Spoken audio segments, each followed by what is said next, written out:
Yo, it's a day. It's a day almost like any other. I am bummed, but I will become happy again. I was trying to use a brand new software to stream. Everything looked like it was going to be great. I set it up a couple days ago. It was going to be beautiful. And I just, like all the things I screw up, I made an assumption. I assumed it was going to just work. And it didn't. So yeah. I tried going live and it was like stream quality unstable, 1 frame per second. Everything's garbage. You're garbage. Your computer is garbage. Your whole life is garbage. Like it just didn't want to do anything. But man, when you're not streaming, it's beautiful. So I can use it to record, but I can't use it to stream, which defeats the purpose. And I hate it because it's beautiful and it made things look so good. And I set everything up in it. And I could probably do some of the same stuff here in OBS Streamlabs, but it's just not going to be the same. And it's going to be a nightmare to set it up and make it work. But I can do it. I can try. At the last minute, when I was switching back to Streamlabs, I added in the new thing you can see now up in the corner. I have a new scene and a new camera. I finally have a top-down camera. I'll switch to it right now. Wow, look at that. I have a top-down camera now. I might have bumped into some stuff and need to move it. So let me see what that looks like. Yes, maybe so. You good this way. And then maybe turn this way. Don't screw it up. I think we're going to go with that. I don't want to mess with it too badly because I might mess things up. Oh, I do have a remote for that. Can I do you?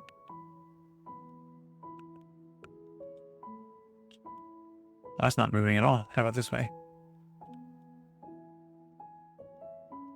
Man, it just doesn't want to work right at all. I'm having a gay old time already. Scuffed stream, as they say. Let me see if the app is running for this. Oh, it's not. Well, that would explain why the remote's not working. I'm telling you, everything is just being scuffed and silly.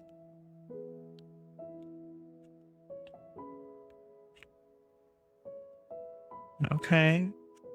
Now that's on. Now does this do things? Yay, now it does things. Okay. So at the very least, if I need to zoom and do things, I can zoom in and zoom out now and have a little bit more control over it. So that's not too bad.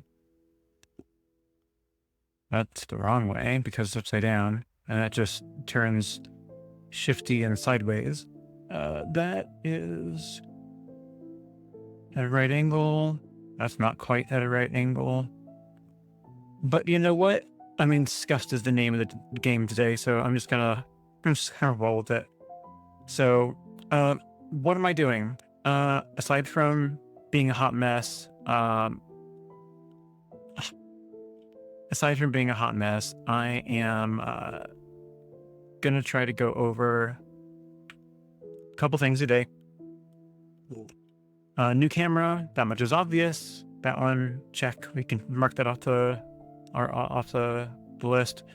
Let me check one quick thing real quick, like that is working. And if I go over here, it's working there too. Great. Okay. And it doesn't carry over. Good. It should not. All right. Awesome. All right. So I guess we can do top down. So when it comes to some of the things that are new, obviously I showed the camera, so I can start with what that looks like. Here's the box. It's a OpsBot Tiny SE 2nd edition. Does 1080p resolution. And the big benefit is that it is small, lightweight, doesn't require a lot of power. It has a bunch of AI features that I won't almost never use because I'm using it exclusively for a top-down camera. And that is the other benefit of the top-downness of it, is it had a little quarter screw mount on the bottom, so I can mount it to my arm up here. I really wanted to have a top-down camera, and the one I have over this way behind me cannot mount in that way. It is too big, too heavy, too funky. Would never work mounted above me, and I needed something that could do that without breaking the bank. So this guy did it. It was like $100 for it on Amazon. So good deal there. But now, what else do I have? Stuff. I got a couple things that I can look at that came just in the last few days. I can look at those real quick. One thing I got that I talked about a week or so ago is, in addition to having my palette here, I wanted a side palette that I could just put pigment in and be able to go clean it out entirely in the sink instead of just leaving it sit. And this was it. This is a Ziploc type entrance, right? Yeah. So why not open? Ah, there we go. Jeez. I had to mean it, and I deafened myself and you. Anyway, it's this cute little petal little guy. It said it was small. It is small. It's pretty darn tiny. Let me grab my ruler and measure that.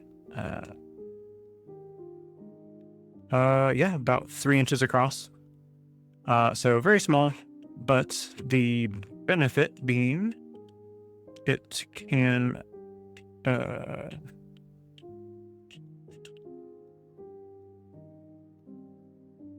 well, hold that thought. Clearly, something work-related had to come up right in the middle of me doing this, so let me look at what the hell they want really quick.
Anyway, while I'm answering that, little pal.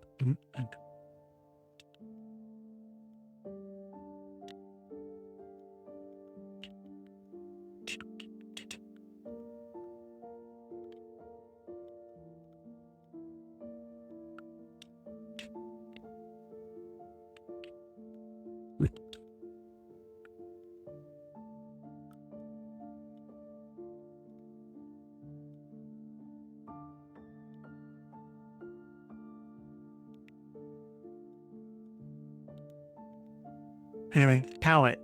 It's a palette. It does what palette things do. It's meant to sit to the side so that I don't have, you know, colors mixing in with stuff that I've already gotten here when I want to do really weird off-the-wall colors, but I don't want to really muddy it too much with the stuff in the palette. I can pull stuff from the palette and put it in the baby palette, and then I'll be able to have my own little side colors. So a new palette is great. Ceramic, so pretty light, and I'll be able to clean it. It should clean up really well. I'll set that to the side for now. Put my palette over here for now. Double check what my coworker is saying on my phone.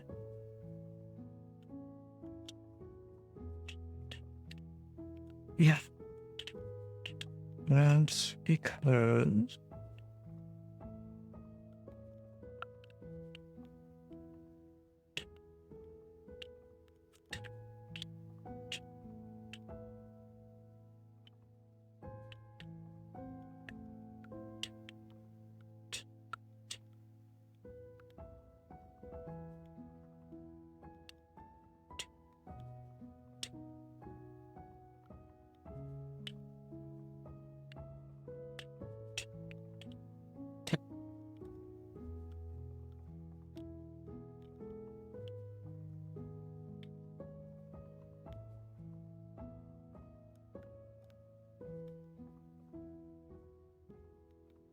Okay.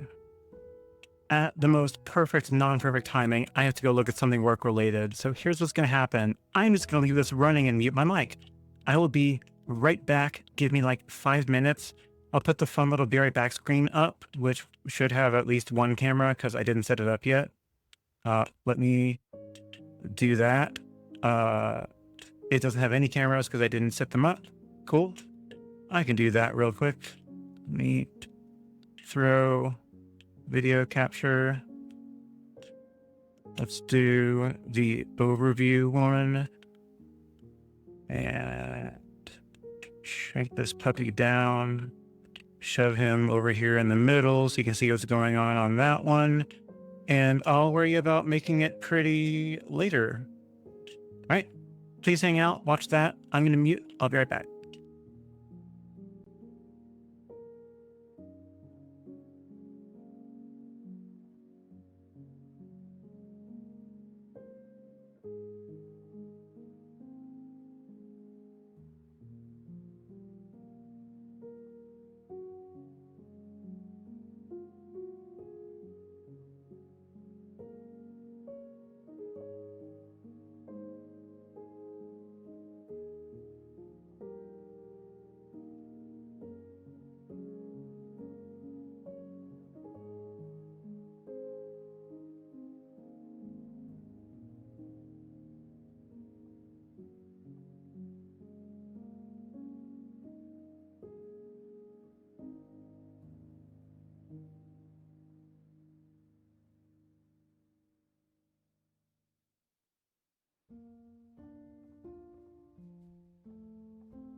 All right. Well, that was fun. I am back. Let me put it back to this. Okay. Where was I? Oh, right. Having a bad day. Okay. Let's just make that a double bad day because things just keep going wonky and screwy. It's been a weird week. Well, partly. Anyway, where was I? Oh, yeah. Palette, new, check. Next. I got the new brushes. That's fun. I got two. Let me find where the edge is on it. There we go. This is a Princeton, hang on, I'll get the name. Princeton Neptune series 4750. And it is a script brush. This one's a size 4. The other one here I'm going to open in a second is a size 1, so it'll be really thin. My round brushes are great. Don't get me wrong.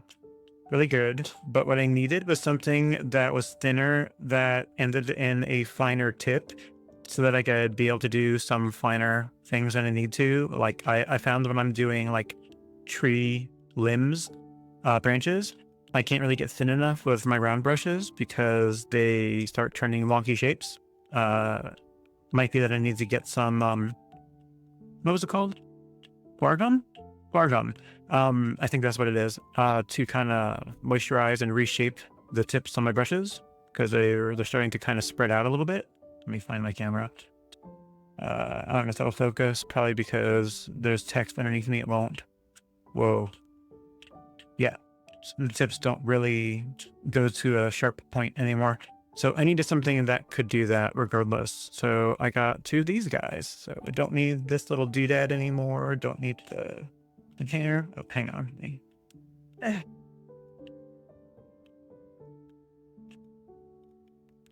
Trash can.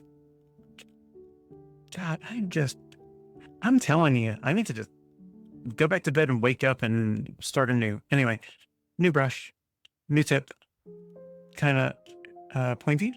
So that'll be kind of fun. I'll find a home for it over here on my brush folder here in a minute. Let's get this other one opened. It's going to be a good day. It's going to be a good rest of the day. Everything's going to be fine. Fine, fine, fine. It's okay that the program that you wanted to use that looked pretty sexy and sweet and was pretty fun to set up and make new scenes in. It's going to be really cool and fun and was going to look really nice, and instead I'm back to my basic bitch, scenes that I set up here because that's as good as I can get. Wow, this is really just not wanting to open. You have to get some scissors here. It's like, oh no, you know what? This is why I have, hang on, somewhere. There it is. We got an X-Acto blade. Let me find where the brush is so I can be way away from it. And go here. Get it.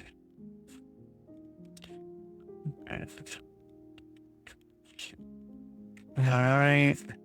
That's loads of fun. Let's get that out of there. Okay, got nothing in there I need to keep. Get rid of the little tip cover thing. Wow, it's not gonna let go.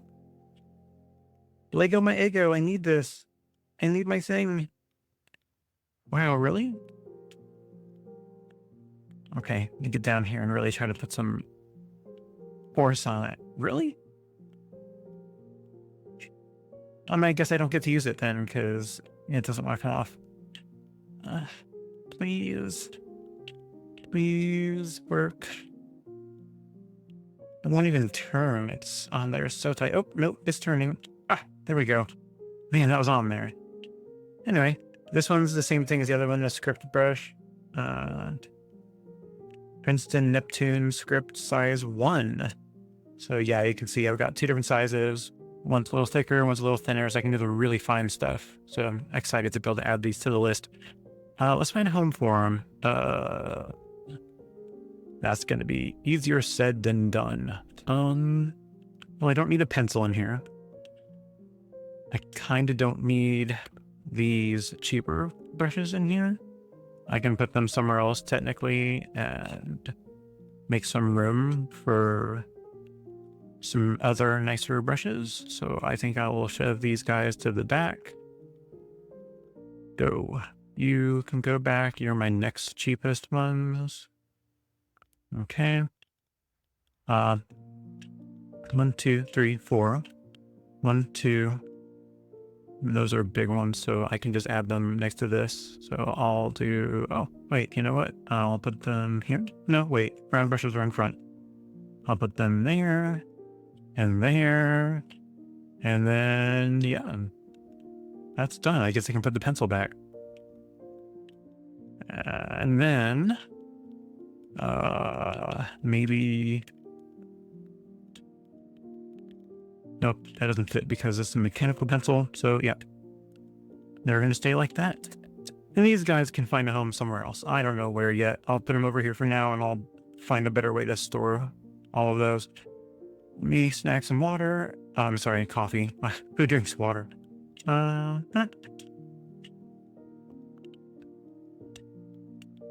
else do we have here? Oh, a gigantic scary blade. Let me find my lid for this.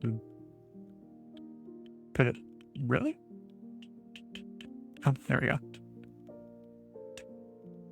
All right. You can go back over there.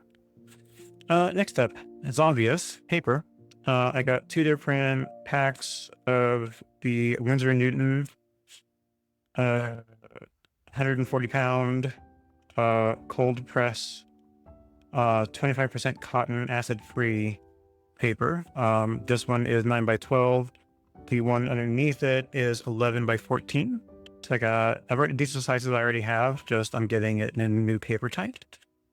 The paper quality looks pretty good. I already looked at it earlier. It's not too shabby. It's probably, wow, that camera does not do well when it starts going really white. Oh, live and learn. Will it do the same thing if I zoom in on it? Oh, instead it just gets really aliased. Again, good to know. Man, the things I find out the last damn minute. Regardless, it's paper. That's all you need to know. I'm going to put them up over here.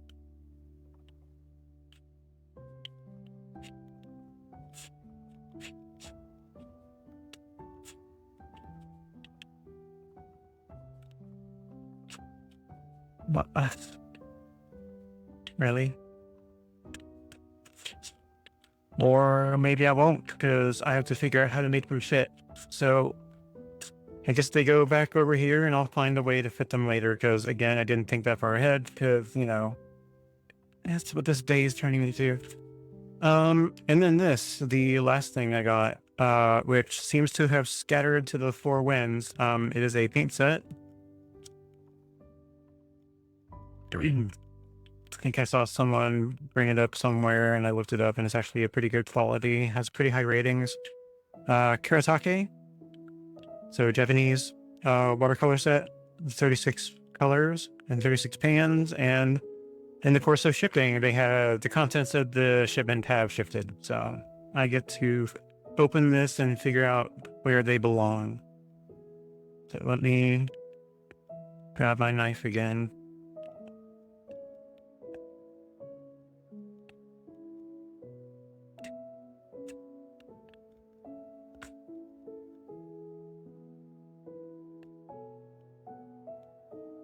Okay.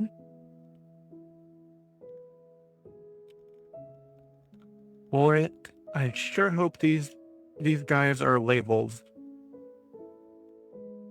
Because if they're trusting the naming next to where they were to be what keeps them organized, boy oh boy, am I screwed. We'll see. At least everything is labeled here with the color chart on the bottom. So I can at least go by this guy for the most part.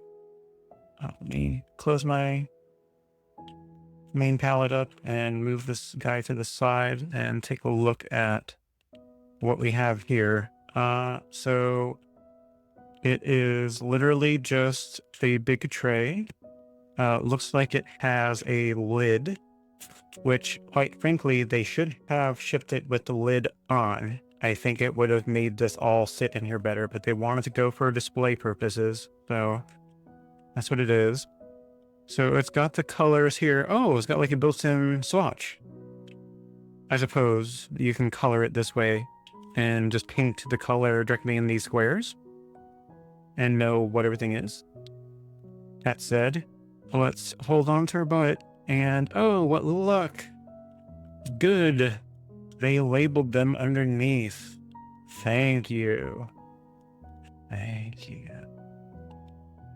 Focus. No, I'm not going to focus. That's okay. You don't need to focus. I can read it. It says 32 red, so I'm going to put it where it belongs, right here.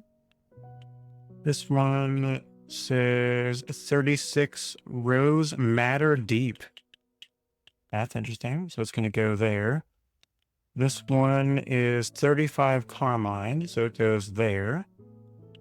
This one is 44 yellow ochre, so that's not even over here. This one's 34 rose madder, so that's not even over there. Oh wait, does it? Did I read that twice? Oh, this is 36. Oh, that one goes down here. 34 goes next to it. And 35 is there. Okay. Man, some of these are way out of order. Okay. Okay, let me just move all of the ones that are loose.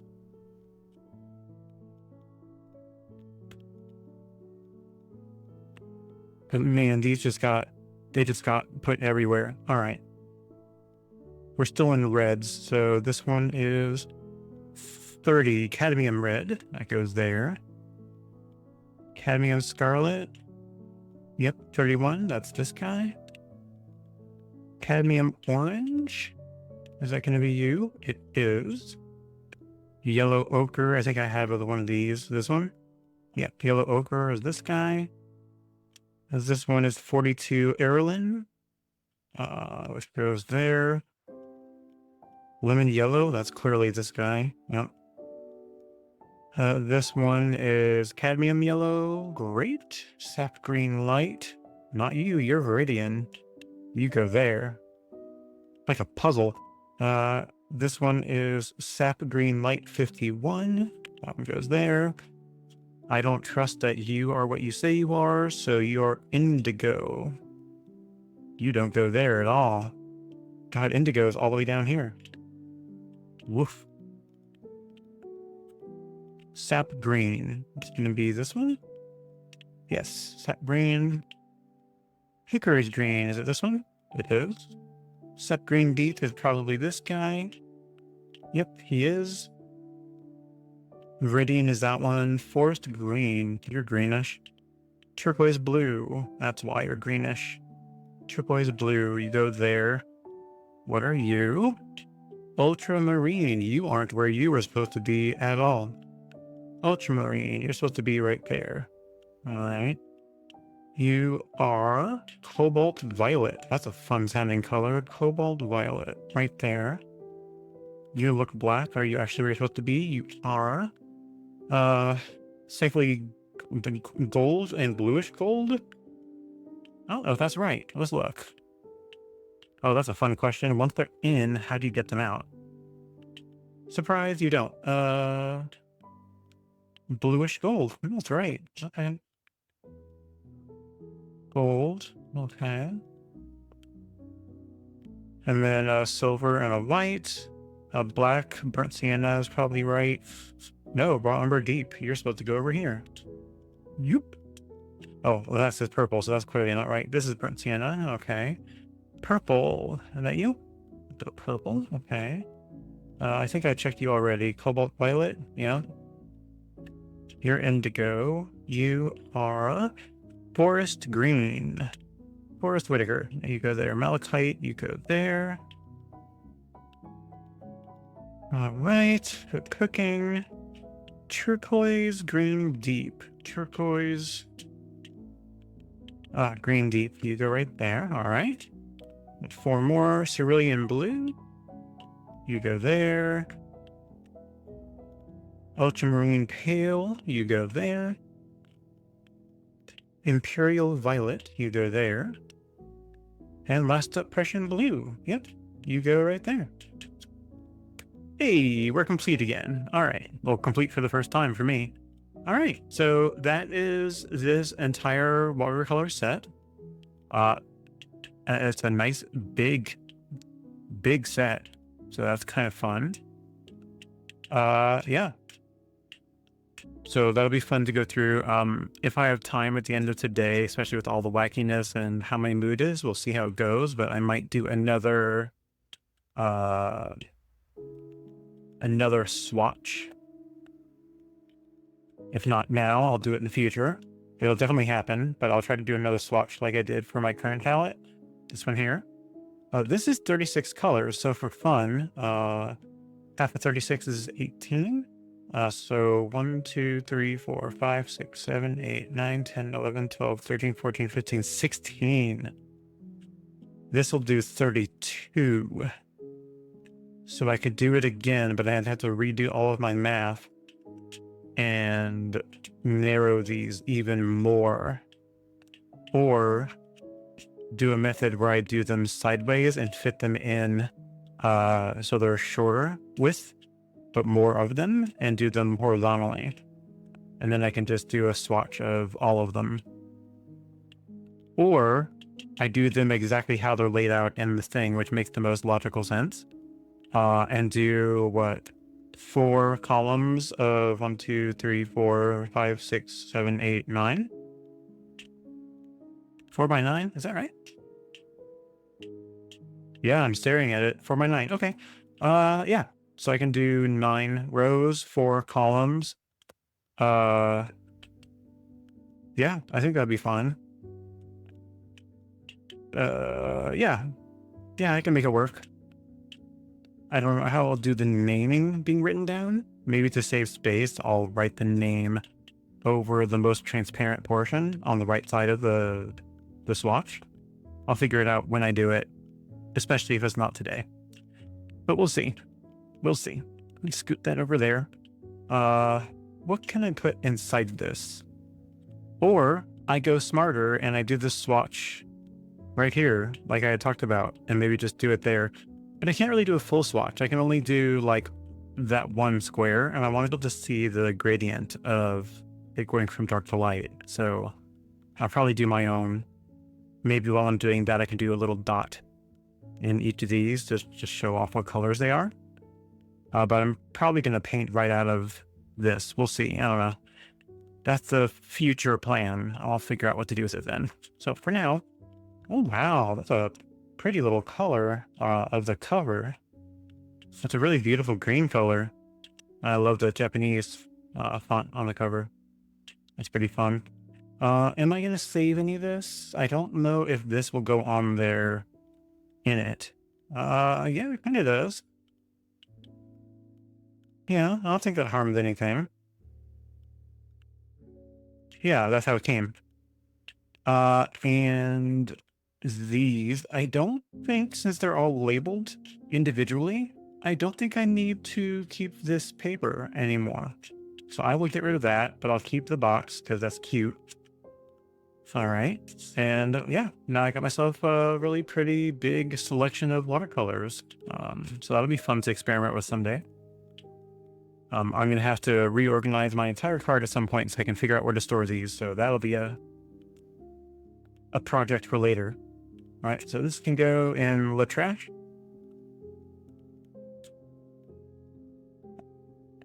All right. Where am I at with my plan for the day? Let's see what else I got going on here. Yeah, that's pretty much what I was going to do. I think the other thing I was looking at doing was just doing something large and abstract, just because it made sense at the time, and I've been kind of promising it for the last couple weeks, doing another one. So I'll probably do that.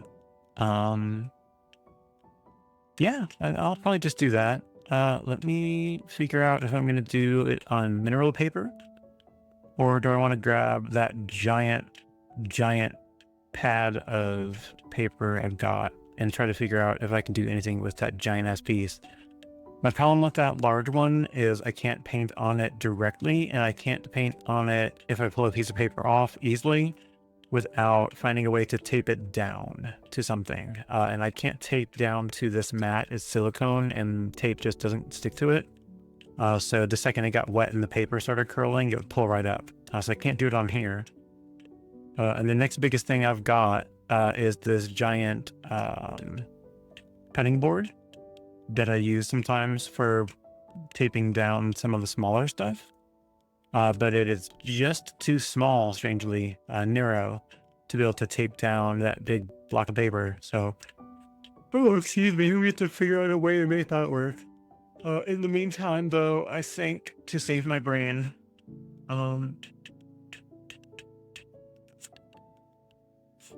yeah, I think, wow, do I really need to get more of this? Well, not yet. I still have more than I thought. Yeah, I think I'm just gonna go mineral paper because it's fun, it's loose, it's crazy, it goes wherever it wants. And I can pull some watercolor inks instead of my normal watercolors. And that'll make life a little easier for that. This paper is always so thin, I have to be really careful to grab just one sheet. Yeah, I think that's just fun.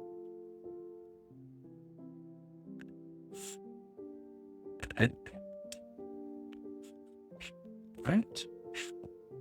That did exactly what I thought it would, because this mineral paper always catches in my corner when I pull it up, so thanks. All right. Now I'm going to put this over here because I do have to redo my paper, so I'll figure that out later. Speak of those.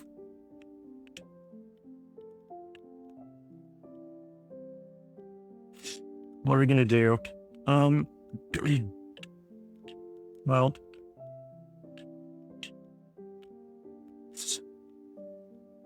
since I'm not using my palette, I can probably put it up. I'm literally gonna have to redo everything. I just went through it all like a couple weeks ago, and I'm gonna have to redo it again because I'm getting more stuff because I can't help myself. You can go up here. You can come down a little bit. You can still be seen, I think. Yes, you can. Great. I don't even know if I'm gonna use this today, but I'll scoot it over here just to put it away. Watercolor inks, huh? What am I gonna do? Is the first question. What kind of abstract? Last time I did space, my go-to.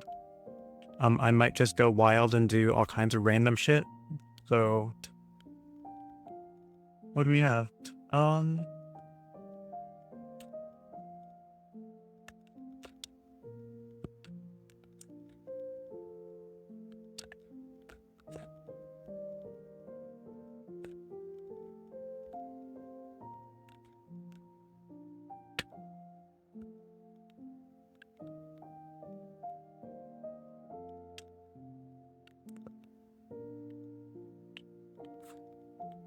All right, I think that's everything. Yeah, that's all of my watercolor inks. So what are we working with? Well, I've gone through it before. I have not swatched these because I don't really use them for traditional watercolor stuff. I use it only on the mineral paper. But there's a good bit here. I feel like maybe I did. Did I not swatch these? No, I did not. No, I just talked about them. So let me sort them in some kind of order that makes sense in some way. You can go there. You can go over here. You can go there.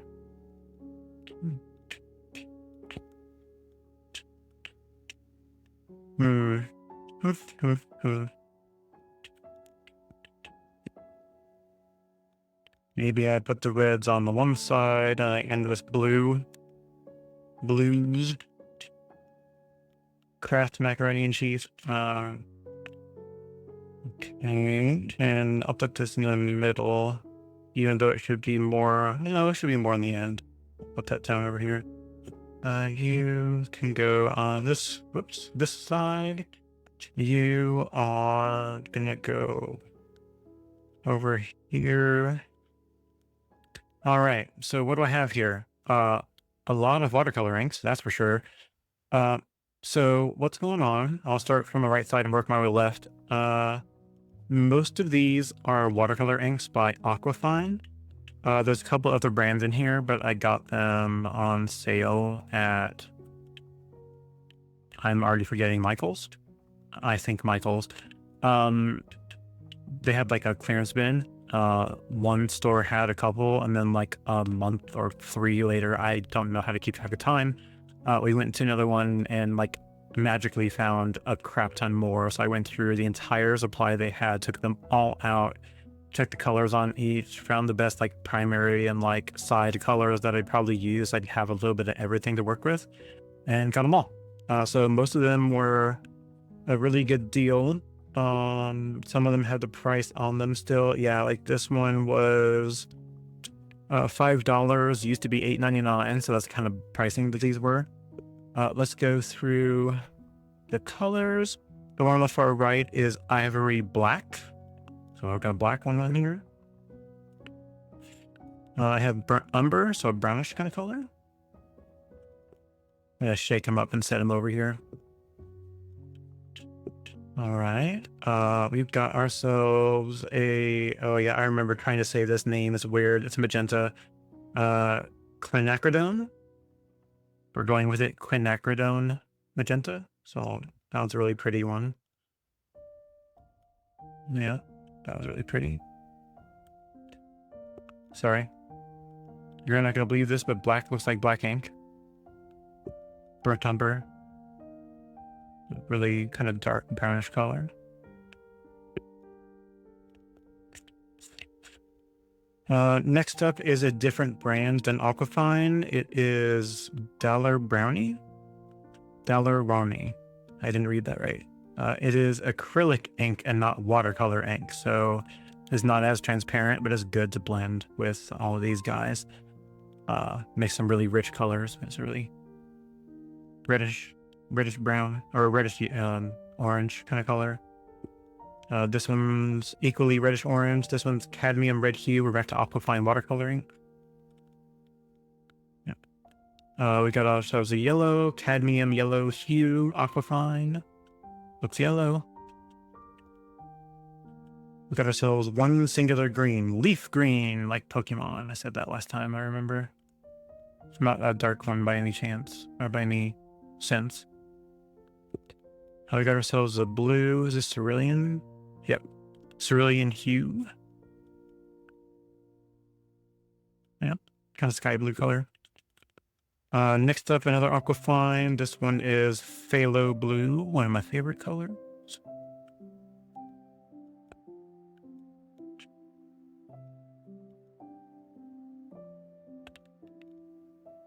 Next up, Ultramarine Blue Dark. Another pretty blue. Wouldn't you know it, a message came in on Slack from work. Let me read that really quick and make sure nothing's blowing up.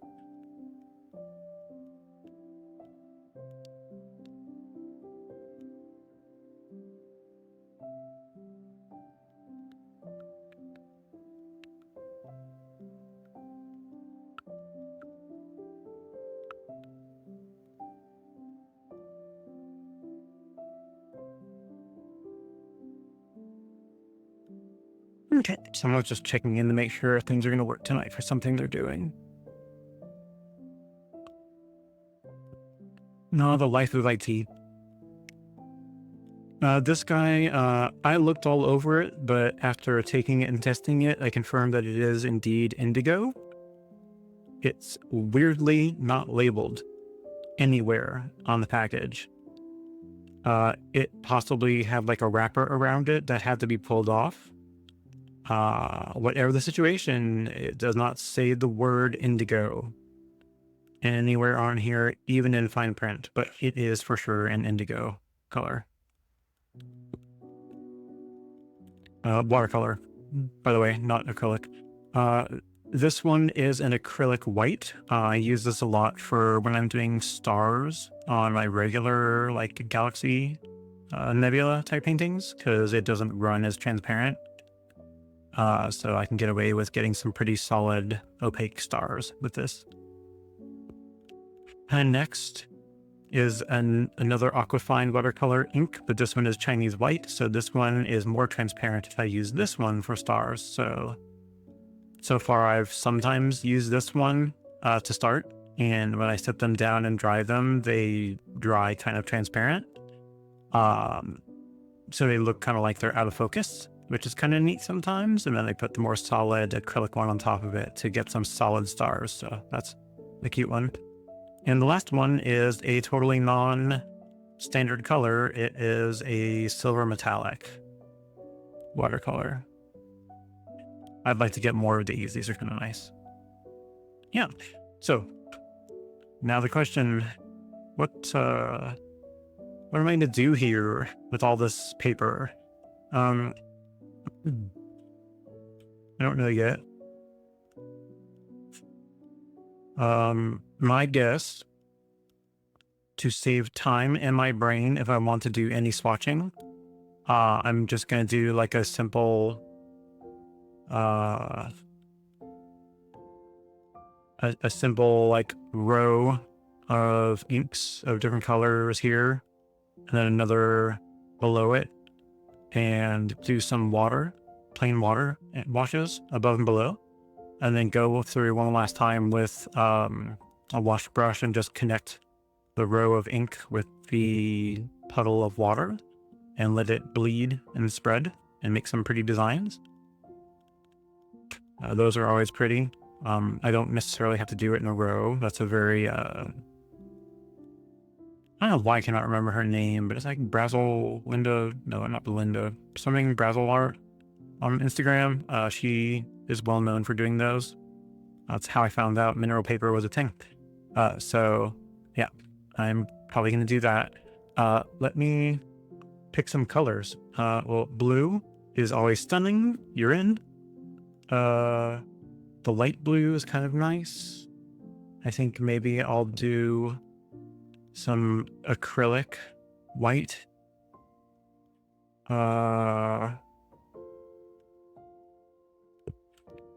Maybe the silver. And I think because it turns into a green, I'll throw some yellow in there so that it can blend and do what it wants. And maybe some magenta, but I might not go that route. We'll see. But I'll start here. Let me scoot everything else out of the way in case I use it because I feel like it anyway. So yeah, let's get some of these going.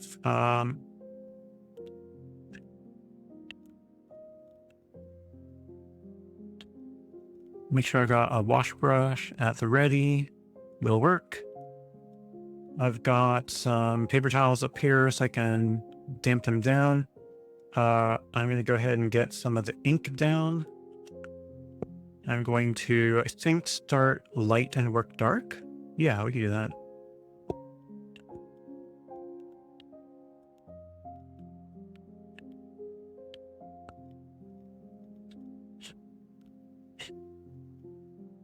Okay.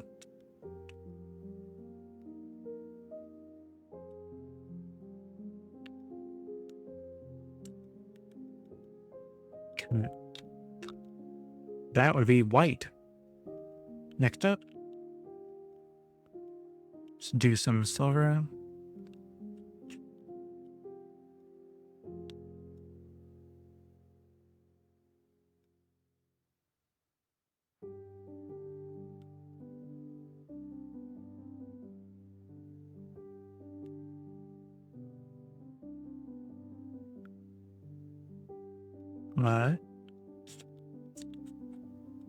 And next, to do yellow.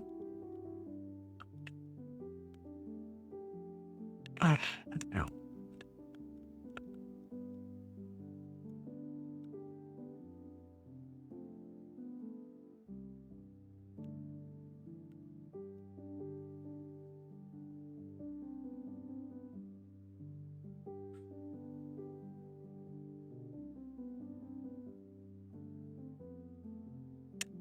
Okay.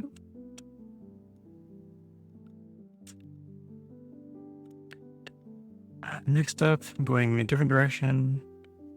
Let's do the magenta.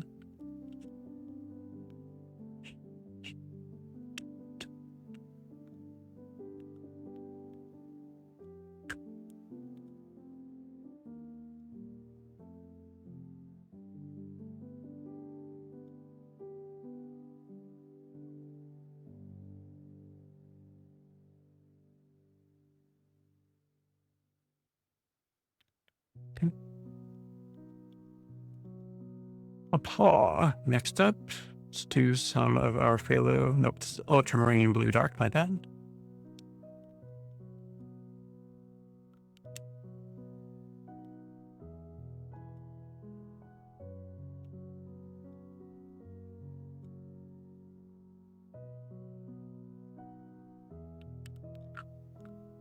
We can do some over here too.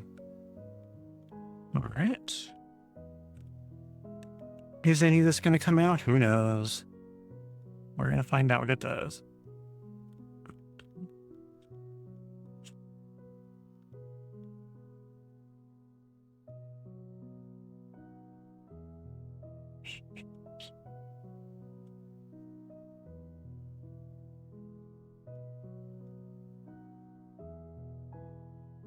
And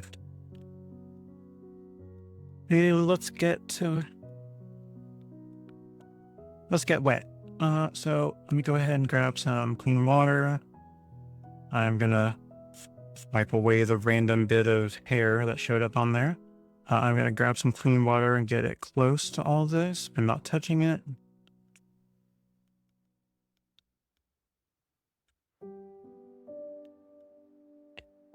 All right, and do some down here too. Same deal, close but not touching. Get out of the way, you. All right, and let's connect the dots. I'm gonna do some here. Get some of that white to blend with it. Some of this guy. Yeah, to get that in there. Get all this flowing up in here.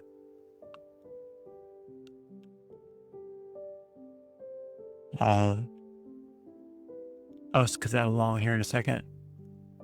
Hey, Desert, welcome in. Nice to see you here.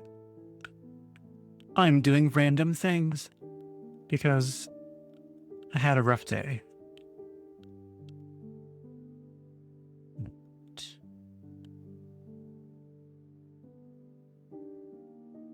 Right.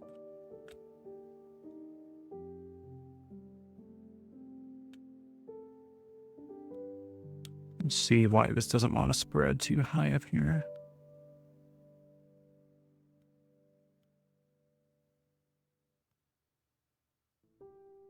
Oh, God.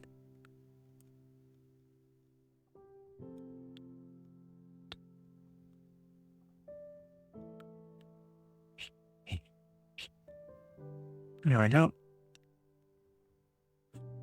Yeah, let's hit this guy down here.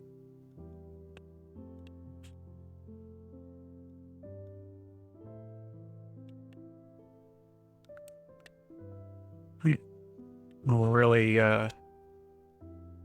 get these guys connected.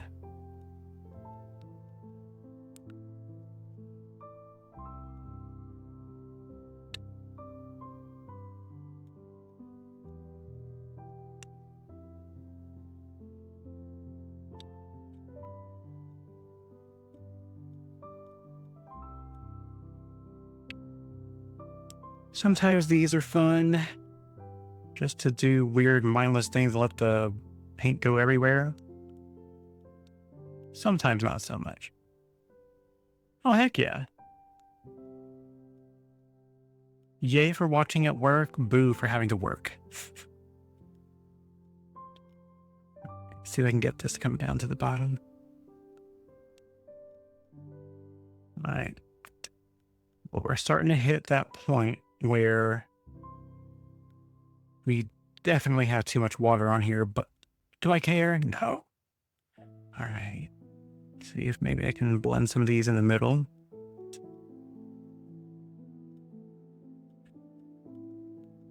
I don't normally connect these in the middle, but I feel like it because, again, why not?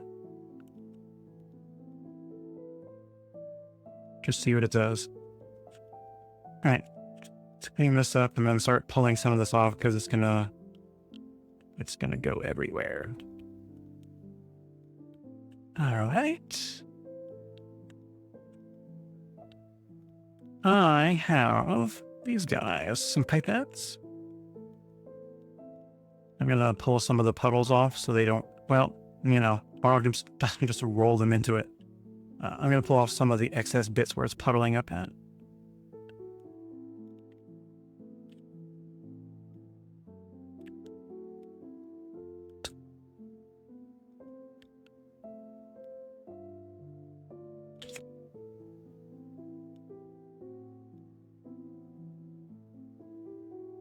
I realize this light up above when it gets really wet on the paper is reflecting pretty bad. I might move that here in a minute. Watch it move the whole camera because, it's all connected. Let me see what I can do about this. Back here. It's a little better. A little more. Yeah, that helped a little bit. Still a little glossy up here, but it'll be fine. All right. Did make it a little dark on this side where I'm at, but we'll see. I'm trying new things today. I got a new top-down camera that I'm trying out today, so we'll see how that goes.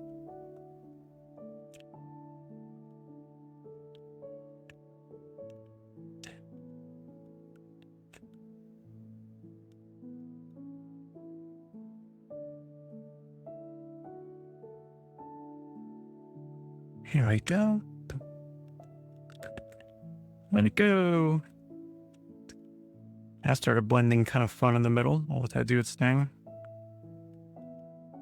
How about up here? Are you puddly at all? No, you just are faint? Okay. I'll let it go. How about you? You're starting to muddy together a little bit. Yeah. That needed to go.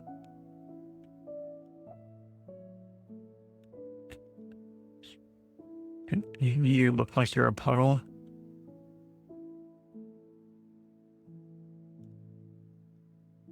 Yeah.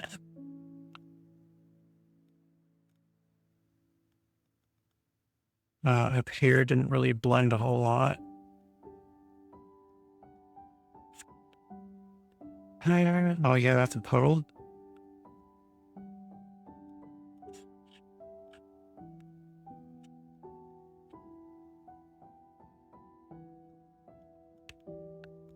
All right.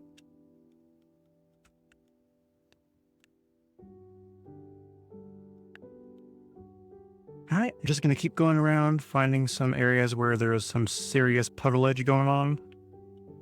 And grab those, or it'll never dry. Well, it'll never dry tonight.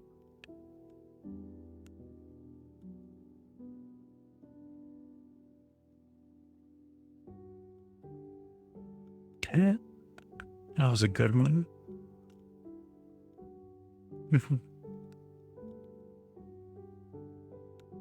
All right.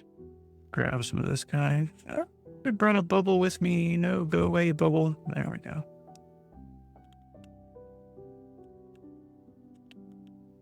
Okay.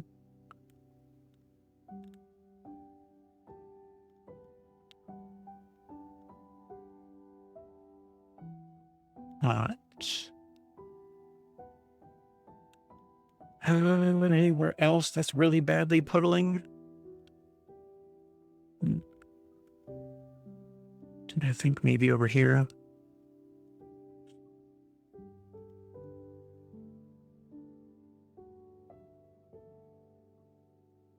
Yeah.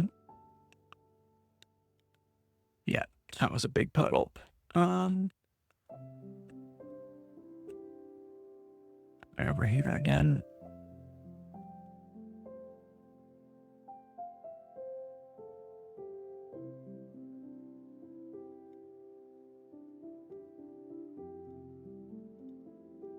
Yep, that was a big puddle. Big poodle.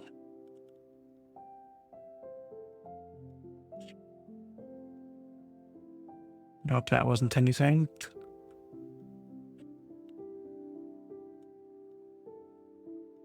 Okay. How about down here? It looks like that's one.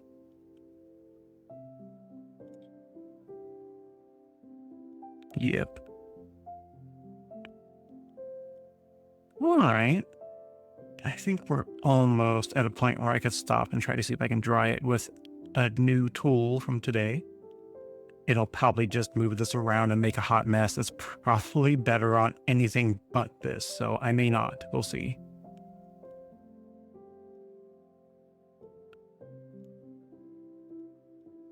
I was using a hairdryer to help speed up drying times, and it was just blowing things around and not really applying any heat. So I got a heat gun that I can give a whirl. It might blow things around. That might look good. It might look garbage. Who knows?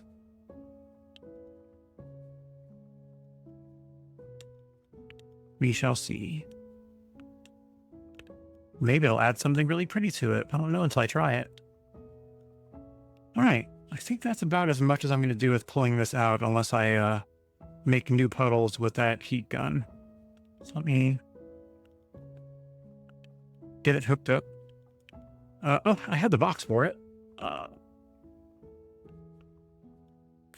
It is a Work Pro 400-watt mini heat gun, corded.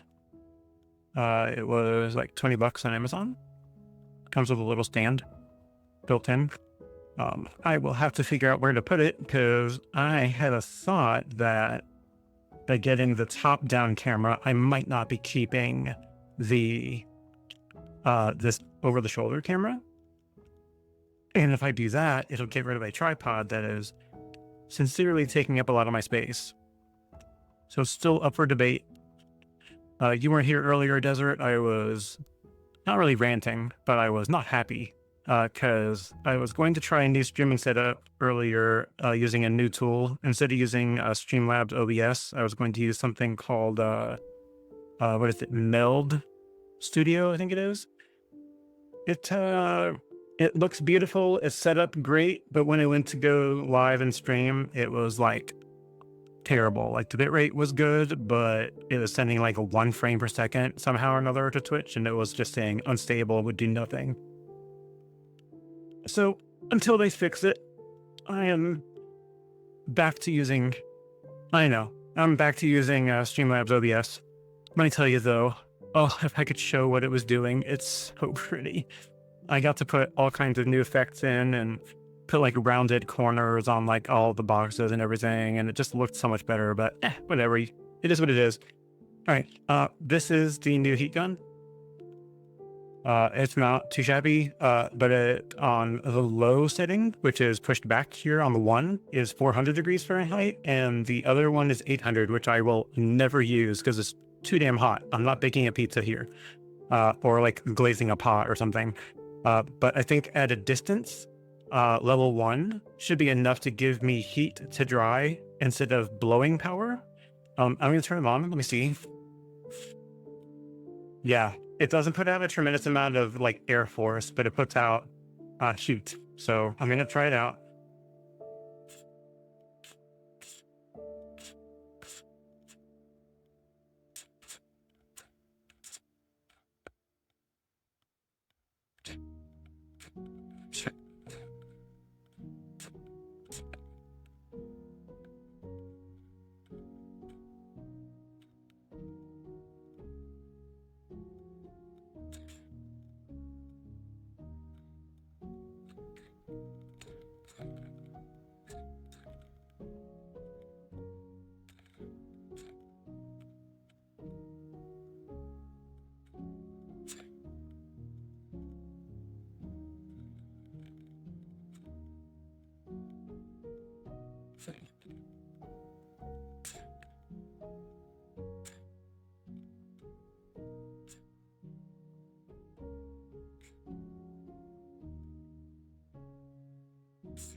Whoop.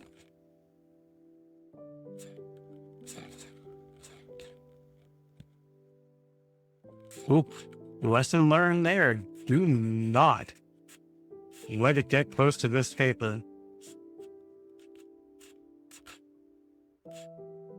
Yeah, it's super cool how the where there's the most puddles, shifting this toward the puddle really does shift the color. You're absolutely right. But boy, I crinkled up the paper a little bit right here in the corner. I'll try to stay away from the paper.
Yeah.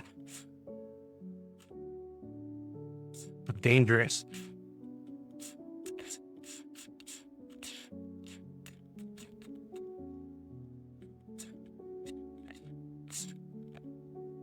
All right.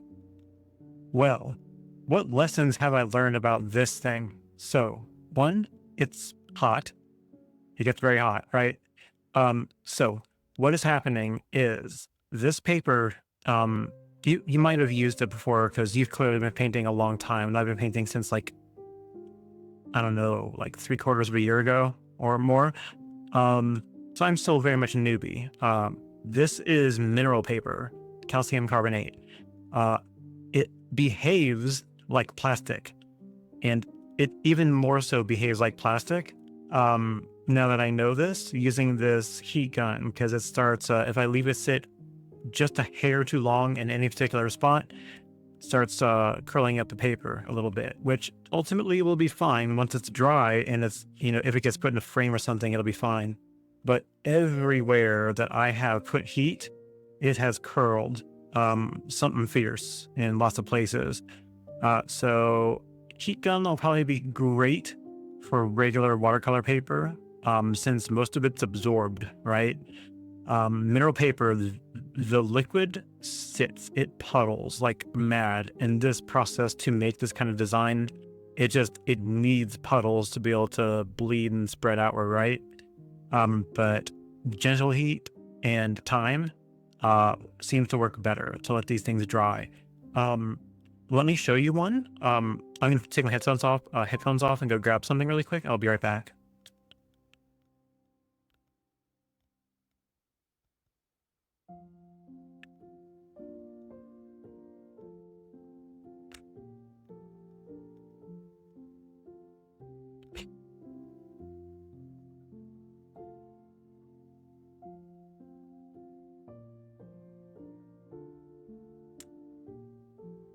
It's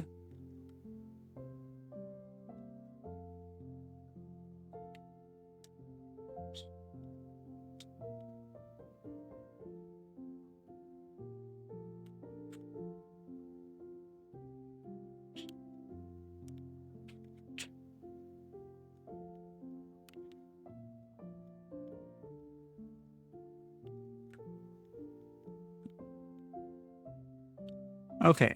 So I don't know how well this will show up because it's in a frame and it's got a reflective like plastic on the surface of it. This is one that I've done. It's actually one of the first ones, if not the first one that I did on mineral paper. And I love how this one came out. I used salt in addition to get some different like texture here everywhere in the middle. And I absolutely adore how it came out. And I hang it up in my kitchen. This is what happens when you leave it the hell alone, right? If you literally paint it and you set it and you get rid of all the gigantic puddles and let it sit and rest on its own, it stays perfectly flat. It doesn't curl up. It doesn't mess with anything. It just spreads and bleeds, and you can let it dry, and then you can add more layers on top of it, and it can make some really beautiful stuff, right? This, on the other hand, is a bit of a different scenario. So clearly, there's a couple puddles still here, so I can't really move it just yet. And I do love how some of this spread. And I think once this dries completely, I'll probably put something big and flat and heavy on it to try to let it flatten out and decurl it. And if not, You know, if I liked it enough and I put it in the frame, that would probably force us to flatten some more. But I don't see that happening. It is quite pretty though. I don't want to move it because there's still a big puddle over here and a couple little spots, but they're in areas I don't want to dry too hard. I might hit it again in a minute when all this cools a little more. Yeah, you're right. I absolutely love how some of these like branches formed in a lot of areas. I don't know how well I can zoom in on this, but we can see if that'll work at all. Is this going to let me turn? Nope, that's the wrong direction. And of course it turns out a pan because, you know, why the hell not? That's what's going to happen. Can I go this direction? Nope, that's the wrong way. Yeah, that's, I mean, mostly where you can see it a little bit more. It's at an angle, but it'll work. Yeah. So yeah, I'm really happy with how some of these like little trees formed. I don't know how they formed. The magic of water, like fluid dynamics, I guess. But yeah, this came out really cute. I kind of like it. Well, I'm going to give it a minute. I'm going to reset this. Maybe this will reset back with it the way I want it. Oh, it did. Great. Well, that's good to know that I can mess with that camera and I have a preset and it'll go back to it. Yeah, I'm going to try drawing a little bit more to try to finish this off so I can at least move it. And then I can try to work on something else. Come on, go, heat gun.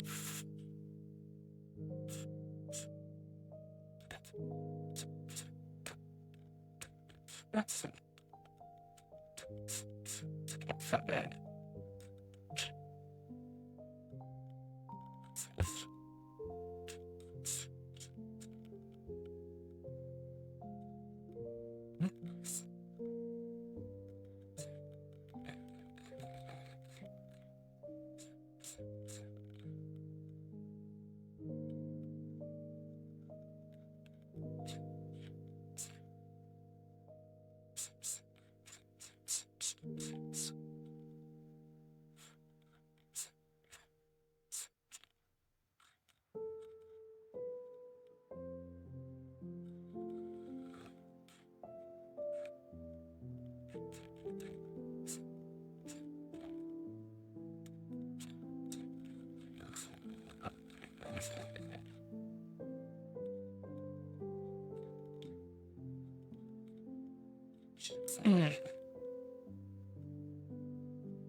Hey Desert. I ended up going with this guy for it was like $100 on Amazon. It's a ObsBot Tiny Second Edition, 1080p resolution camera.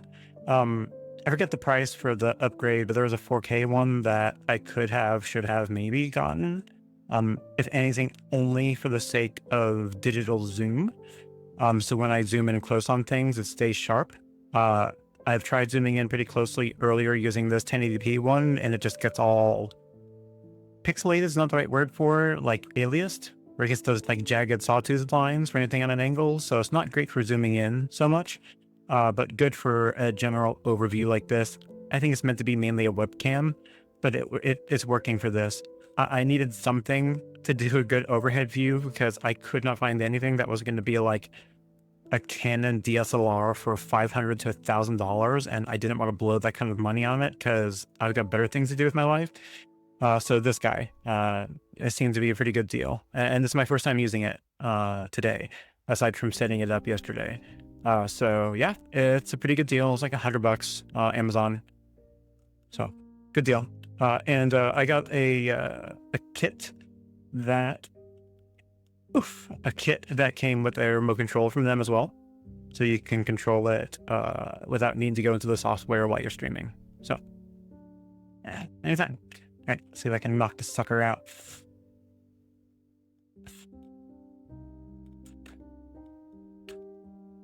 This puddle on the bottom right corner is going to be the end of me. You'll see.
Mm.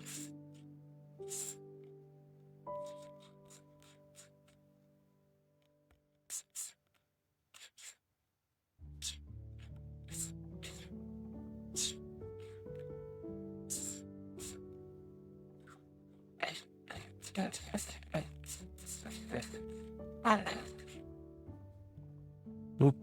Okay, I've done enough damage, literally. This thing is just going to fall apart if I keep messing with it with this heat gun. Very much high heat does not do well with this paper. Lesson learned. What that means, downside, right? When it comes to being able to paint these here, I'm going to have to be very light with my water usage or they will never dry on stream.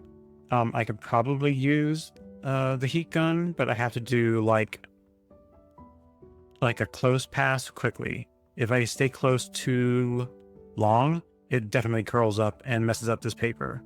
I don't think it'll do that so much to watercolor paper, so I think that would be fine. Let me scoot some of this out of the way. I'm going to scoot it back for now, let it kind of finish drying on its own. Let me put my wash brush up. I did not dry that all the way. My bad. No. All right. You can go there. Wash. All right. Oh, I got a lot going on here. Got some leftover water. Got some of the ink that spilled over in this area.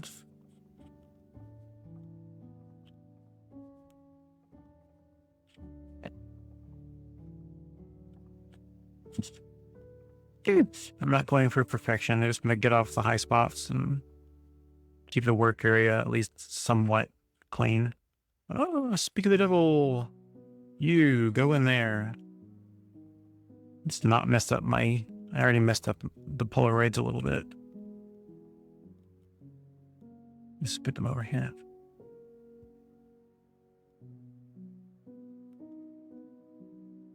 Yeah. All right. All right. Let me put up my ink. I don't know if you saw when I was putting them down. I've got a bunch of these Aquafine and some other brand watercolor inks and a couple of acrylic inks as well. And that's what I was using to make this. Okay.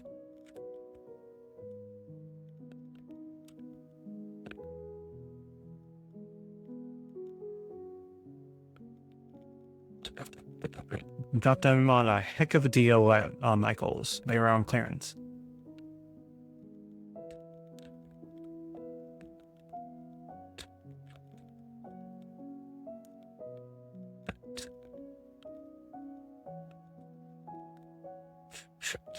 Okay, let's scoot over and get this.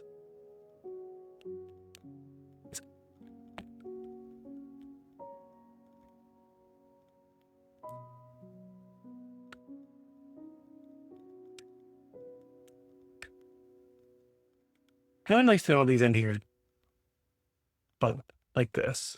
You go there, you go there, you go there. Just slide over and we move it, mister. You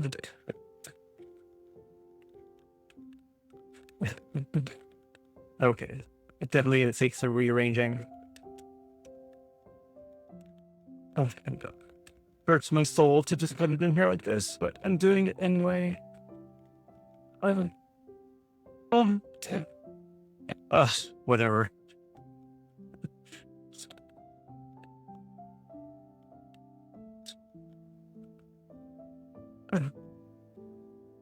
Okay. Woof. Any damage to this? No. Is it hot? No. The plastic shield on it's pretty good. I'm gonna unplug it. And I probably won't need this again. Or maybe I will. That depends what I do next. We'll see. Maybe I'll leave it plugged in and I'll set it to the side. Somewhere safe. Is there anywhere safe? We'll find out. At the moment, I'll put it over here and leave it to the side, out of sight, out of mind, right? Okay.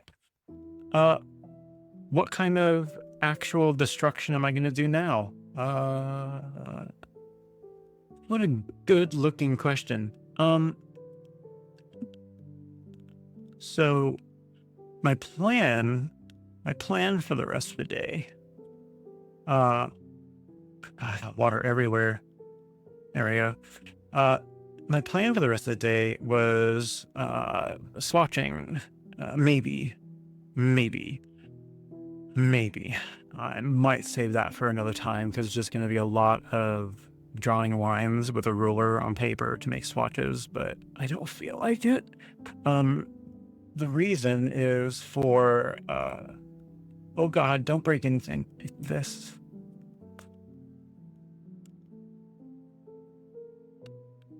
Oh, come here, you. I got this new set of watercolor paint, just to kind of see how it works. It is a Kuretake set, 36 paint set. Like $50 on Amazon for all of this. And it just had a lot of really pretty colors in it, and I wanted to try to give it a shot. Some other people called it out on a stream. They said that they absolutely lived by it, and what they were painting was gorgeous. Clearly I know it's not always the paint that makes something beautiful, it's your abilities, right? But it still looked good and I liked it. So I thought, hey, you know what? I'm going to give it a shot. Doesn't mean I'm going to use it now. I might save it for another stream like I was talking about, just to do a swatch of them all, see how they all come out. Because a swatch takes a long time to complete, right? I did one for my current palette, right here. And that took a minute just to lay out the lines. But I still like how it came out, and I know what my palette is at a glance, right? So it's really nice to have. But I don't know that I'm going to use this palette anytime soon, this new one, this new set, I mean. So I might reserve this for some other time. Just when I know I'm going to use it, okay, let's swatch then. Content. No, it's just because there's a lot of work and I don't feel like doing it right this second, so we'll see. That said, what the hell else am I going to do? I mean, if I already planned I'm not going to do that, I mean, what is there? I don't know. I didn't really plan that out because I'm a dummy. Let me make sure I'm not going to hit anything over here.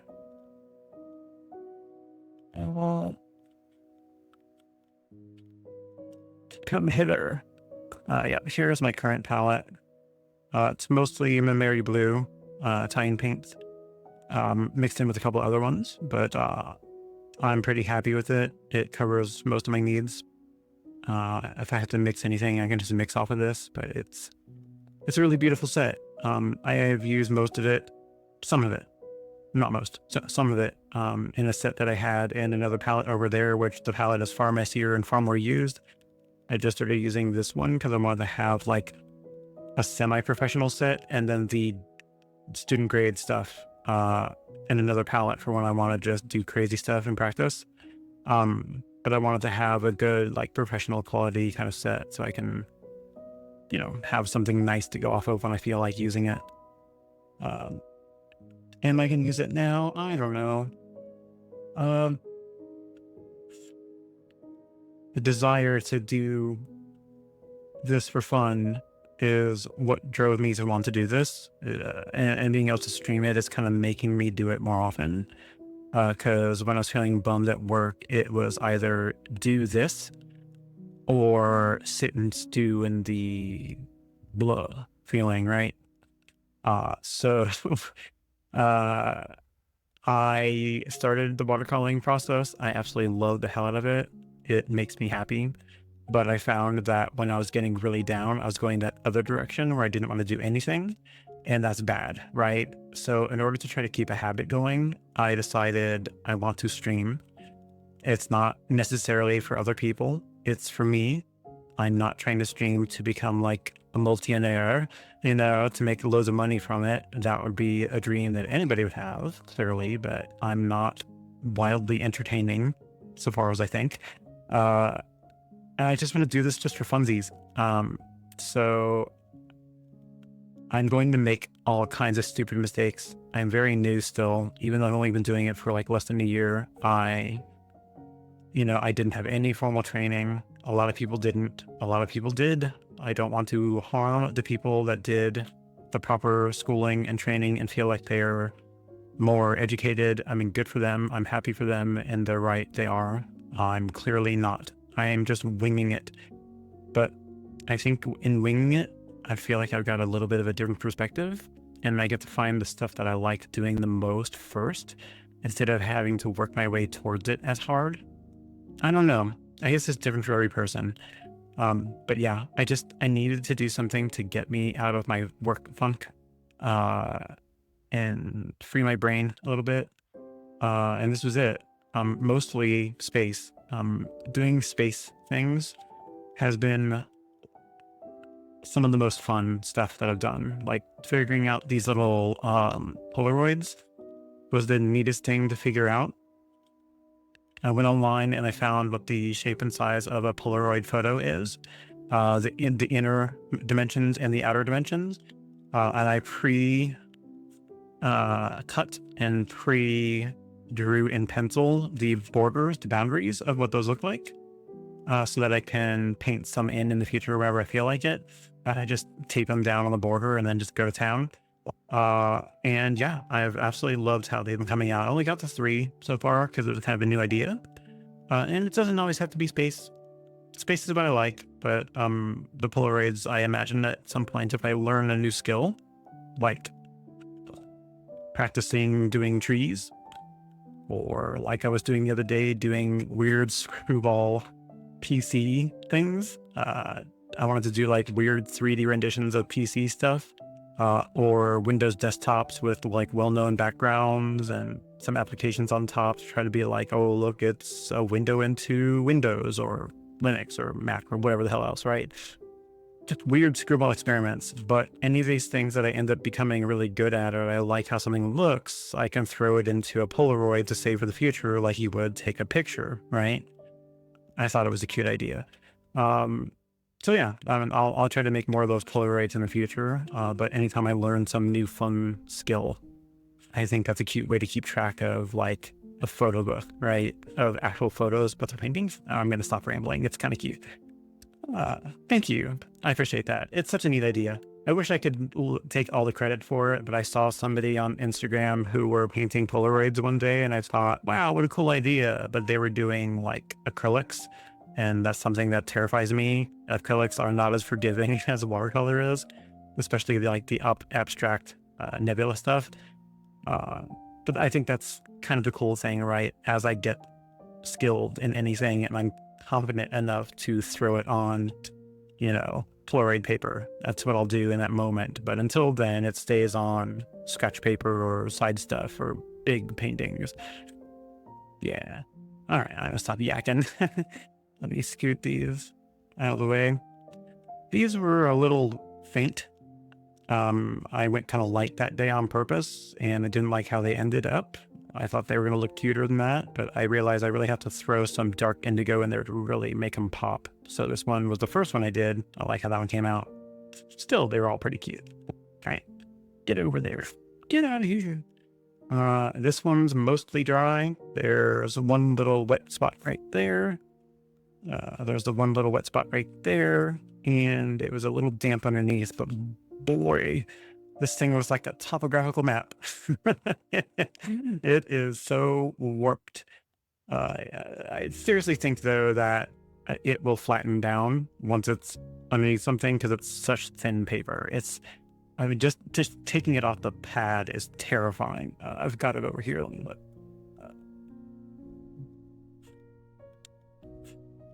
This stuff. Yatsumoto. This is 11 by 14. I've got a 9 by 12 of this over there as well.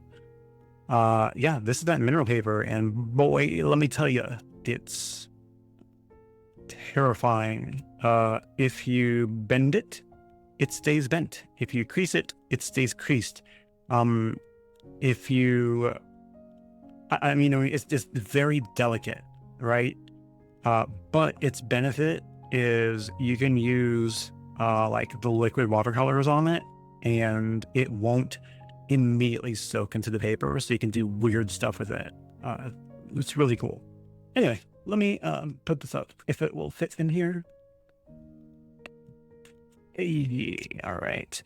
And this is still drying, but it will be done here before too long. Gosh, do I want to do anything else? Oh, I don't know. The struggle is real. Do I do anything else, or do I just end it all? Well, end it all sounds terrible. End it for the day. I don't know. I don't think I really planned much else. I suppose I could show. I mean, you probably saw that you can get access to it, but I pulled up my Instagram to be able to show it. Just to show, like, when I first started posting is not too long after I started doing the painting. And I went back and looked at the first stuff that I had posted in here, and the date on it. You gonna work? No? There we go. Maybe if I click on where it was.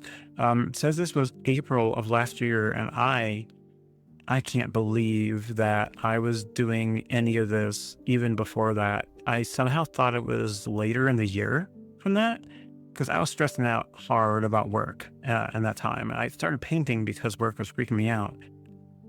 So somehow or another, I managed to do stuff back then when I was first spraying around with it.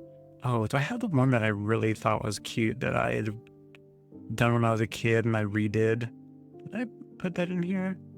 Yeah, this guy. My Ships to the Desert. I wanted to show that. I thought that was cute because it aligns with your name.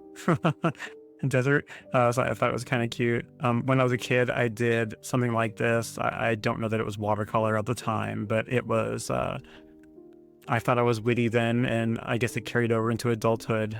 This was way like elementary school era, where I thought, hey, I'm going to make some camels and put sails on their back because they're ships of the desert. But right?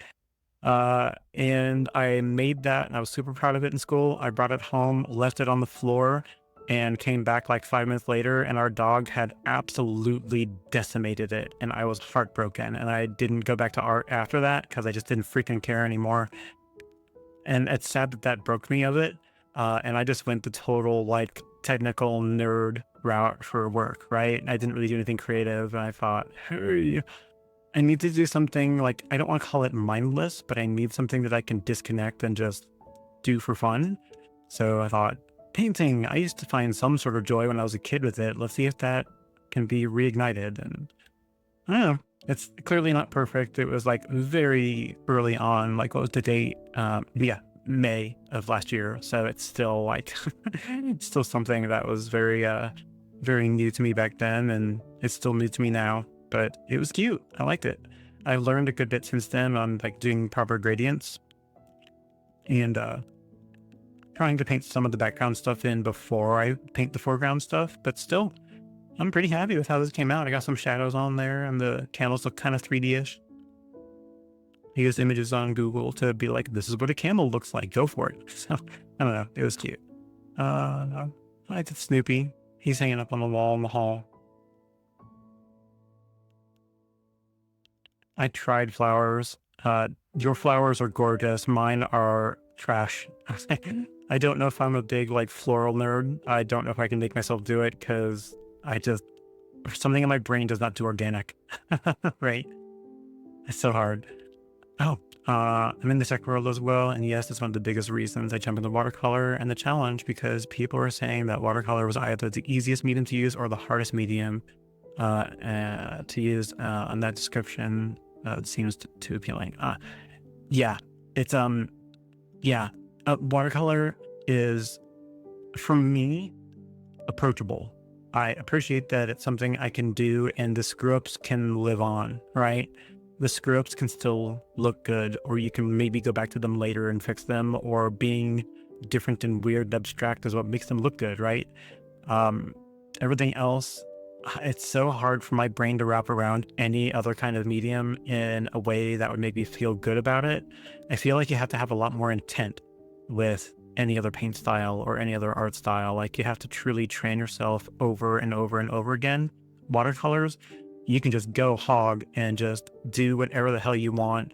Go online, find a tutorial, and you can make magic happen in one sitting. And it's a boost to your ego and your confidence and your happiness that is sorely needed sometimes. So that's kind of why I went there.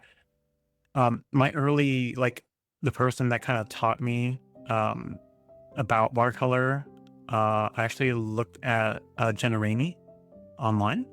Jenna Rainey is the big watercolorist for all of her floral stuff. So I tried following in her stead and doing like florals, and I wasn't quite getting it. Some things sometimes work. And then there's weird screwball things where I try doing weird stuff around it that does not work. I try to do trees. Sometimes they work, sometimes they don't. But yeah, the nebulas are really where I was like, I love it. Oh, and then when I do Star Trek ships, some of them come out really nice. This was clearly freehand and it looks it. I appreciate the colors in it. The one I love the most and I'm proud of is Voyager from Star Trek. I love how this one came out. Super happy with it. I found blueprints online to be able to use with my light box so that I could trace it properly. So being able to like paint inside the lines was actually helpful early on, especially when I want to do something pretty like this. There's no way in hell I could freehand a ship or anything good and make it look well. The problem is there aren't so many blueprints of ships online. So I have a limit on how many of these I can just recreate. I'm gonna have to do some creative stuff to figure out how to do ships in the future, but I'll figure it out. But yeah, what's the most recent stuff I did? I did this little Enterprise D separating. That's kind of cute. Delta Flyer, also from Voyager. So I was talking about you, actually. When I was talking about the reds and how they bleed all the time, I had a hell of a time with the reds here, because they just wanted to bleed and they just ruined everything around it. So I just kind of leaned into it and let it go. But man, I put the red down first, and that was a mistake. I should have put the red down last on top of it. Didn't know. I know now. I won't make that mistake again. But yeah, man, this red along these lines right here bled so bad when I tried to do any touch up around it. Ugh, it was a nightmare. So it looks good from a distance. It doesn't look good up close. But it's fine. Yeah, but I mean, you can poke through. Oh, this is that one I just showed that was in the frame. And see what I mean? How like when it dried naturally, totally flat. Perfect. It did not curl up like this one over here in front of me did. So mineral paper, lesson learned, let it dry naturally. Don't screw around with it. I won't do that again. This one too. This one's also mineral paper. This one's hanging up in our hallway. I like how that one came out. It's kind of like Chinese dragons in space in a way. It's kind of cute. Yeah. Oh, this one I gave to a friend. This one's also on mineral paper. Tried doing like a mountain with aurora, space, a galaxy thing behind it. Kind of worked. Oh, and this leaf. I love how this leaf came out. That one was pretty good too. Yeah, it's kind of cute. Oh, this is the one thing I did on, I had this black watercolor paper next to me that I'm like, how am I going to use black watercolor paper? I don't know, but I like it. I bought it. And then I realized nothing works on it. Nothing watercolor really works on it. Except most of what's on here is I've got some metallic watercolors. And I blended a couple of like the silvers with some of my other watercolors to get some different shades of it, and that worked. But otherwise, I think I'm gonna have to reserve this paper for like one day when I decide to start using gouache, if I ever do, which I probably will, because nothing transparent will show up on it. It just disappears into it. I tried doing the sun, like a surface, like a sun surface kind of thing. I messed up over here, and I should have made I should have traced like an arc properly so that it would be consistent, but it's all right. It's not too bad. It's okay. And this was a total accident. He screwed it up. And as I was doing the stars on here, I somehow or another got a lot of paint on my brush. And as I was going to be like, oh, that's way too much paint, let me go dab some of that off, I went over the paper and a huge blob fell on it. And I was like, how do I get this off of here? Screw it, lean into it. And I turned it into a little comment and just ran with it. Oof. Yeah. Oh, this one was mineral paper as well. So see, all the mineral paper ones, they come out really fun and funky and really cool when you let them naturally dry. It just works better when you let them naturally dry. Lesson learned. I had no idea, but I should have realized it's kind of like plastic and heat's kind of warp it, so it makes sense. I mean, it says it's like stone, like calcium carbonate, stone-ish, I guess. So, yeah, and I'm at the top of it. All right, I'll leave that alone. Let me turn this off. Yeah, this is almost completely dry. So when it is finished, I've got a little like portfolio thing that I can slide it into, and maybe that when closed and set down on the bottom of my tray over here will flatten it. I'll bring it out maybe in a couple weeks and see if it flattened at all. We'll see. Maybe I can recover it. But wow, yeah, this puppy is warped. I mean, I could probably turn this into some art project and like put concentric circles around all the areas of a certain elevation and turn it into like a mountain like elevation map kind of thing. But yeah, it's fine. It's fine. I'll leave it alone. Stop yakking, Brian. It'll be fine. Yeah, I think that'll probably be it for now. What is today? Monday? Yeah, Monday. Lost track of my days. But yeah, I think I'm going to be back on Thursday. 4:00 p.m. Pacific, my time. It's like an hour after I get off work. And I'll try to figure out what I'm going to do then. I sometimes wing it, or I plan like just before I go live what I'm going to do. I've got a bunch of ideas laid down that I go back to and see, have I done them yet? Can I do them again? I can show that again because I don't mind showing this. There's no passwords or anything on it. Or location. I use Google Keep, and I've just got a list of stuff I think I want to try to do. Some I've done a lot of already. Obviously, I keep going back to space. But I've got a lot of, excuse me. That's where I wrote down my Polaroid idea. All my space things, the computer and peripherals thing that I was working on. One thing I wanted to do was, because I don't want to really do face cam, because that just terrifies me in a way, and at the same time I'm like, ugh, why do I want to? I just don't. But people want a face to look at, so I thought maybe I'll try painting like a bear persona, or like a bear space painter, kind of like a combination of all three. A bear, something nebula like, maybe like a painting, what do they call that, the thing that you wear, a smock, there we go, a smock, like a smock, and like draw like galaxies and nebulas and everything on the smock, and do like a bear wearing the smock, and do like one version with his mouth open like he's talking, and one version with his mouth closed, and then when I'm talking here, the mouth will open, and then when I'm done talking, the mouth will close, so it'll like fake like I'm talking. It's like the world's like cheapest VTuber. If you don't know what that is, it's kind of what it sounds like. It's a virtual YouTuber or a virtual streamer. So instead of having a person in front of a camera, they're behind like the microphone opening the mouth, or have a tool on their phone that uses that LiDAR scanner thing on the iPhones to animate the body. And they have a fully 3D animated body. And it's like, it's them, but not them. So they can either hide who they are, or if they have like a disability or something, or a strange look, or they don't want people to know who they are. It's a way of being honest, which I think is fantastic. It's one of the main reasons why I didn't stream in the past, because I didn't want to be on camera. And not being on camera, people hate for some reason. Who knows why? So yeah, that's something I want to do at some point, is try to see if I can paint like a little cartoony animated bear thing. So that'll be something I'll tackle some year. Yeah.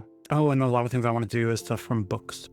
Talked about it in the past. Rendezvous with Rama is a pretty amazing sci-fi series that I absolutely loved. It's basically a big black cylindrical ship that comes into the solar system. We send up a ship to explore it and find out what the heck it is. It's our first contact with any alien life.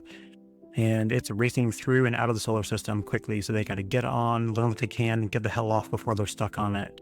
And that's the story of the first book. And then the second one, another one comes and they get on it and they learn more. And a third one comes in a third book.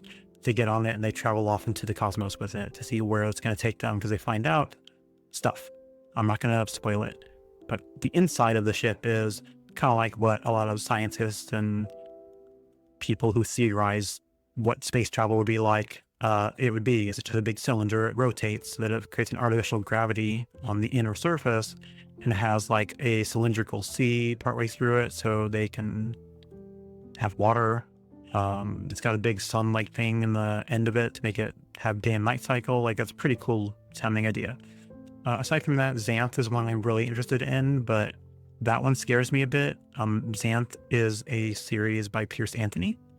It's like a sci-fi fantasy kind of situation that, interestingly, Xanth is an exact replica of the shape and size of the state of Florida, because that's where the guy's from, Pierce Anthony.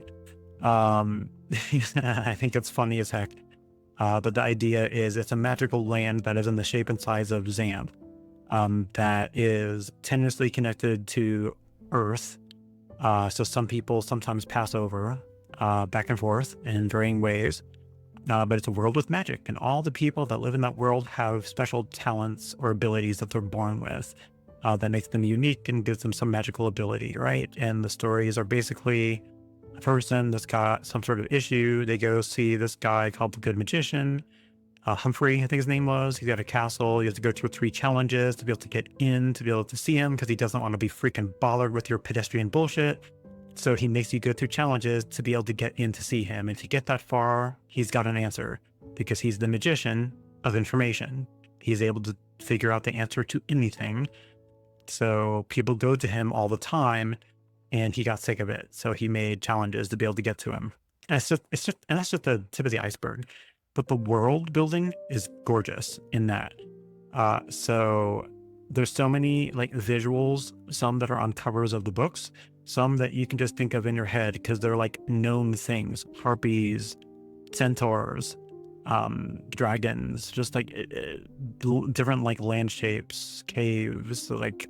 And the funniest thing in the world about it is the books are full of puns. Anything you can think of, because it's a world of magic that's connected to Earth in some special way. Anything that is an Earthian phrase that we take for granted, literally like the phrase taken for granted would probably be taken for granite, and it would mean some weird funky pun in their world. And the idea of visualizing and painting those puns or the world just attracts me. I'm over talking, I'm overselling it, but it's a good series. And then the rest on here is pretty straightforward: video games, movies, objects, superheroes. I mean, it could be anything. Foods, that's something I want to do. Foods as well. I'm gonna try to paint foods like breads and macarons and things like that. I like baking those things, so painting them sounds fun. And aside from that, some things I put on here is practice things. Practice stuff, I'm talking about like literally going through, and the stuff that I don't want to say I hate, but the stuff that I need to learn because they'll make me better on the long run and help train me up.